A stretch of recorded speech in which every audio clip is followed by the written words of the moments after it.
il y a une petite voix intérieure qui lui dit que sa place, c'est sur scène. Ça va être sa première fois, mais il est convaincu qu'en étant curieux, en étant créatif, qu'on peut créer des possibilités et que tout est possible. Sans plus tarder, aidez-moi à l'accueillir, Samuel Denis.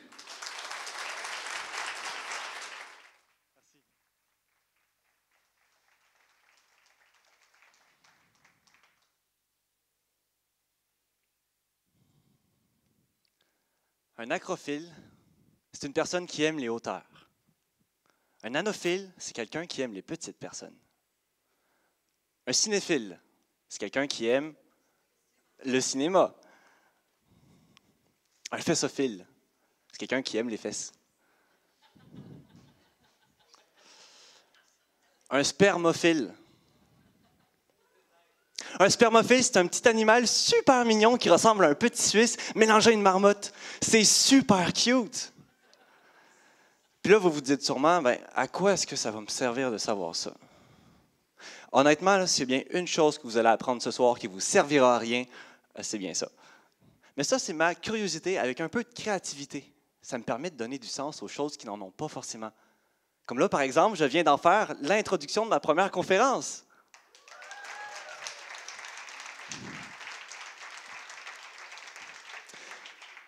J'ai un deuxième exemple comme ça. Les pingouins. J'ai remarqué qu'il y avait comme un mystère qui tournait autour des pingouins. Et donc, je suis allé faire une petite recherche Google. Je suis allé voir qu'est-ce qu'un pingouin. Pour me rendre compte qu'en fait, presque personne ne sait c'est quoi. Donc, avec un petit peu de créativité, je me suis imaginé un scénario et je suis allé voir un de mes amis. Je lui ai dit, « Hey, est-ce que tu savais qu'un pingouin, ça vole? » Hein? Comment ça, un pingouin, ça vole? Tu es malade, toi? Ouais, on parie un Burger King qu'un pingouin, ça vole. Non, mais ça vole pas, c'est bien trop gros, tu sais, ça ne peut pas voler. Je dis, ouais, on parie un Burger King qu'un pingouin, ça vole. Il me dit, OK, on parie. Je venais de gagner un Burger King. Et j'en ai gagné 3 comme ça. Parce qu'il y a un mystère, comme une confusion qui se fait. Parce qu'en italien, en espagnol, en allemand et surtout en anglais, on dit penguin, qui se traduit par manchot. Mais un pingouin, ça existe. C'est un petit oiseau, noir et blanc, qui vole. Hey, j'ai les jambes qui tremblent, c'est fun. Donc ça, c'est la curiosité avec un peu de créativité. Ça me permet de donner du sens aux choses qui n'en ont pas. Ça me permet d'avoir un peu de fun dans ma vie. Mais là, on va aborder un sujet beaucoup plus profond. Quelque chose qui pourrait, d'après moi, changer des vies. La curiosité avec l'ouverture d'esprit. Quand j'étais petit, j'étais quelqu'un de très têtu. J'avais beaucoup de mal à accepter que j'avais tort. Et ça, il y a un monsieur qui l'a bien compris un jour. Et ce monsieur-là, il m'a dit une phrase qui va rester collée dans le fond de ma tête jusqu'au restant de mes jours. Il s'est approché de moi et il m'a dit, « Tu sais, Samuel, il n'y a que les cons qui ne changent pas d'avis. » Oh, il n'y a que les cons qui ne changent pas d'avis. Hey, j'ai pas envie d'être con, fait qu'il faut que je change d'avis. Et là, j'ai commencé à me dire que peut-être que ce que je sais n'est pas la vérité.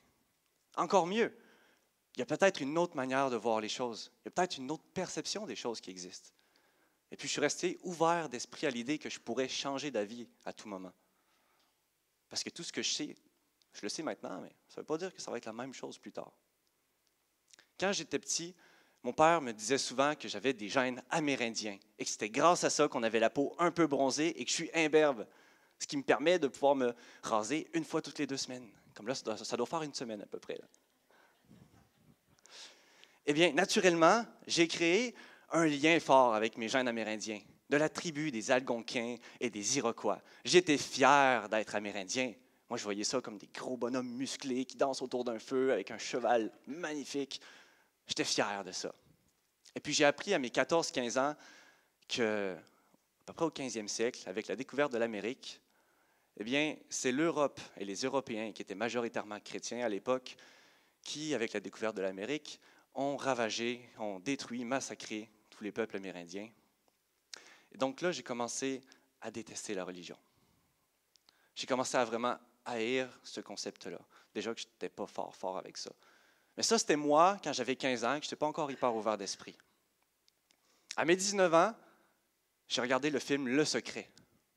Le Secret, là, c'est un film qui a changé la vie de milliers de personnes pendant 2 semaines. Ben oui, parce que là, on découvre c'est quoi la loi de l'attraction, comme quoi on peut attirer la maison de ses rêves, la femme de ses rêves ou l'homme de ses rêves, et la voiture de ses rêves, tout ça par la force de la pensée. C'est pas merveilleux? Fait qu'on le met en pratique, on y pense, on se le répète 2 fois par jour, on l'écrit sur une feuille de papier, on fait tout ça pendant 2 semaines, puis là, on n'a toujours pas notre maison de rêve. Fait qu'on abandonne. Ça, c'est à peu près ce que j'ai fait. Mais pendant ces 2 semaines-là, je me suis dit, il me semble que j'ai déjà entendu ce message-là quelque part. Ben oui, c'est mon père qui m'en parlait quand j'étais petit. Mon père, il avait comme un côté spirituel. Il me parlait souvent d'énergie, comme quand on allait dans un château, par exemple, il me disait « Hey, je ressens l'histoire des gens qui étaient ici, je ressens toute l'énergie, tout ce qui s'est passé. » Puis moi, je disais « Ben, c'est beau, papa. Moi, je ressens juste du vent froid, là. » Puis mon père, ben, il avait une vision des choses assez spéciales. Vu que j'étais un petit qui faisait beaucoup de niaiseries, ben, il me disait « Tu sais, Samuel, là, à force de faire des niaiseries et des conneries, là, c'est comme si tu prenais de la merde et que tu la lançais en l'air. Et à force de faire des niaiseries, là, tu vas t'accumuler un gros nuage de marde. Puis un jour, tu vas te prendre tout ça, blam, en pleine face. Mais de la même manière, si tu fais des bonnes actions, que tu as de la bonté, que tu es heureux et que tu t'aimes les gens, tu vas t'accumuler un nuage de bonheur. Et un jour, tu vas te prendre tout ça en pleine face aussi. C'est pas ça la loi de l'attraction?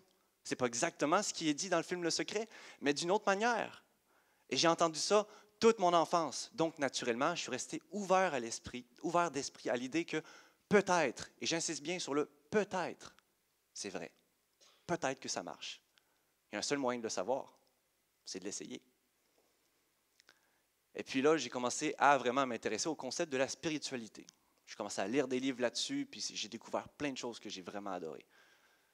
Puis là, j'ai parlé à mon beau-père parce qu'il me parlait souvent de Dieu. Il me parlait souvent qu'il priait. Et je lui ai demandé, mais c'est parce que tu n'es pas chrétien? Il me dit, non, non, non, non. Moi, la religion, là, on s'en fout. Je l'appelle Dieu, mais tu peux dire l'univers, tu peux dire la vie, tu peux l'appeler ton subconscient, tu peux l'appeler ta grand-mère, tu l'appelles comme tu veux. Je dis, hein? Dieu, ce n'est pas juste le grand bonhomme avec la barbe blanche qui a créé la terre. Il me dit, non, non, non. Ça, c'est la religion. Mais moi, je te parle de Dieu, c'est juste un moyen de mettre un nom sur un concept, sur le fait qu'on croit qu'il y a quelque chose de plus grand qui est là pour nous aider. Je dis, ah, OK. Ça, j'aime ça.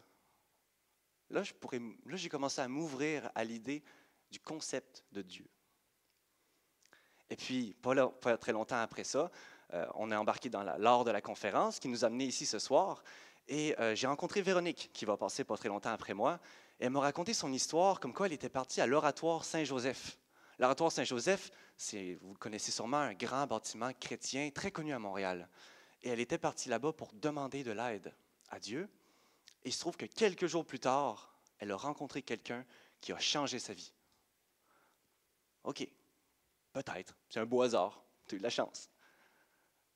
Mais là, après ça, j'ai rencontré Joanne, qui est aussi à l'heure de la conférence, qui va passer ce soir, et qui m'a parlé qu'elle a demandé aussi de l'aide et que quelques jours plus tard, elle a rencontré un monsieur qui est un guérisseur et qui l'a changé sa vie.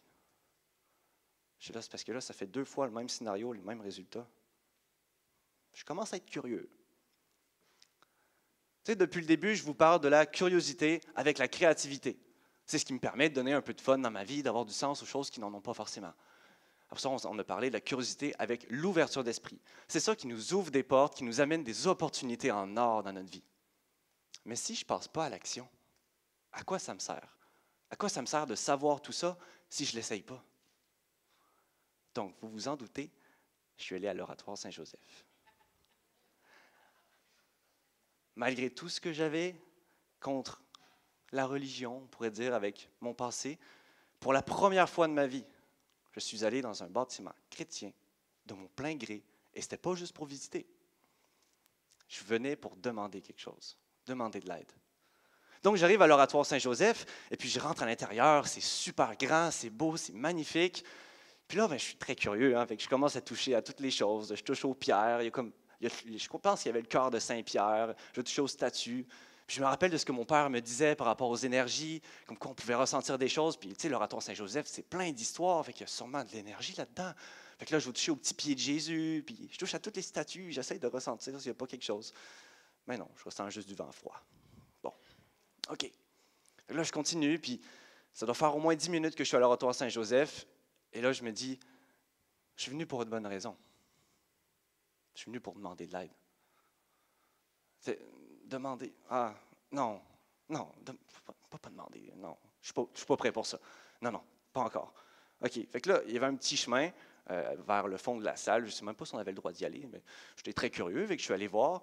Puis je me suis retrouvé dans une autre petite salle. Il y avait une femme qui était en train de prier. Je me suis assis à côté d'elle, et c'était comme jaune, mais c'était calme, c'était paisible. Et je me suis assis là, puis j'ai regardé le plafond pendant au moins 10 minutes. Il ne se passait pas grand-chose. Puis là, je me suis dit, OK, là, je pense que je suis prêt. Fait que je retourne dans la salle principale.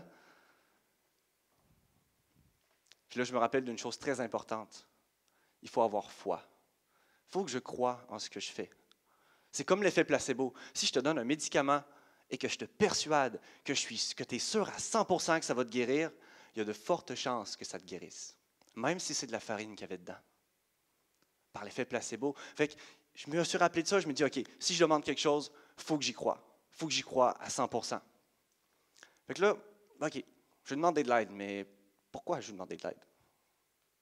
Ah, ben, vu que je ne sais pas pourquoi, il faudrait peut-être que je demande de l'aide pour avoir plus de clarté, pour avoir plus de précision, savoir un petit peu plus précisément qu'est-ce que je veux dans ma vie, qu'est-ce qui s'en vient. Puis, ben, là, je me lance. Je fais de mon mieux, j'y crois à 200%, 90%, et je demande de l'aide. À qui? J'en sais rien. À Dieu, à l'univers, à mon inconscient. J'ai demandé. Puis je me suis dépêché de rentrer chez moi. Eh bien, quelques jours plus tard, j'ai rencontré une femme qui pensait exactement comme moi, qui voyait la vie de la même manière que moi, qui avait les mêmes ambitions, les mêmes objectifs, et surtout, elle était comme moi, elle aimait beaucoup analyser les gens, voir un peu plus de clarté, répondre aux questions. J'ai eu exactement ce que j'avais demandé. Mais peut-être que ce serait arrivé même si je n'y étais pas allé. Je ne sais pas. Peut-être. Mais une chose est sûre, j'y suis allé et c'est arrivé. Puis je ne suis pas en train de vous dire de tout aller à l'oratoire Saint-Joseph ce soir, là, OK? Et puis, ben, cette femme-là est devenue ma copine. Et puis, juste un petit fait assez drôle, je pense que c'était 2 mois avant ça, je suis allé chez mon coach, Mitch, et on avait parlé, puis à la fin de la discussion, il a décidé de sortir un petit cristal qui répond oui ou non aux questions. Et puis, on a répondu à plein de choses, et les réponses faisaient du sens. Puis là, ben, je lui ai demandé, juste pour le fun, tu sais, ça fait 1 an que je suis célibataire, de toute façon, je passe mes journées dans ma chambre à travailler sur mes vidéos YouTube, puis sur mon site Internet, c'est impossible que je rencontre quelqu'un. Fait que là, je lui demande, ben, est-ce que tu penses que je vais rencontrer quelqu'un avant la fin du mois? Puis le cristal a tourné vers oui. Je dis juste ça comme ça. C'est le fun. Fait que là, ben, cette expérience-là d'aller à l'oratoire Saint-Joseph, ça m'a permis de me rendre compte d'une chose. C'est que depuis mon enfance, puis là, ça me fait chier parce que depuis mon enfance, ça fait au moins 15 ans que je déteste quelque chose, que je me pourris mes émotions négativement, que j'ai peut-être mal parlé à des gens, peut-être mal regardé du monde. Et ça, simplement parce que je ne les comprenais pas. Il y avait une phrase qui disait qu'on a tendance à détester ce qu'on ne comprend pas. C'est exactement ça que je faisais. Et je n'étais pas assez ouvert d'esprit pour comprendre ce concept-là. Je suis resté dans ma vieille pensée que oui, dans 500 ans plus tôt, ils ont tué des Indiens. Oh mon Dieu! Mais c'est un petit peu, tu sais, ça aide des gens. Ça fait des choses merveilleuses aussi. Fait que restez curieux. Restez ouvert d'esprit. Mais surtout, faites pas comme moi. Commencez pas à détester des gens simplement parce que vous ne les comprenez pas. Merci beaucoup. Je vous souhaite une excellente soirée.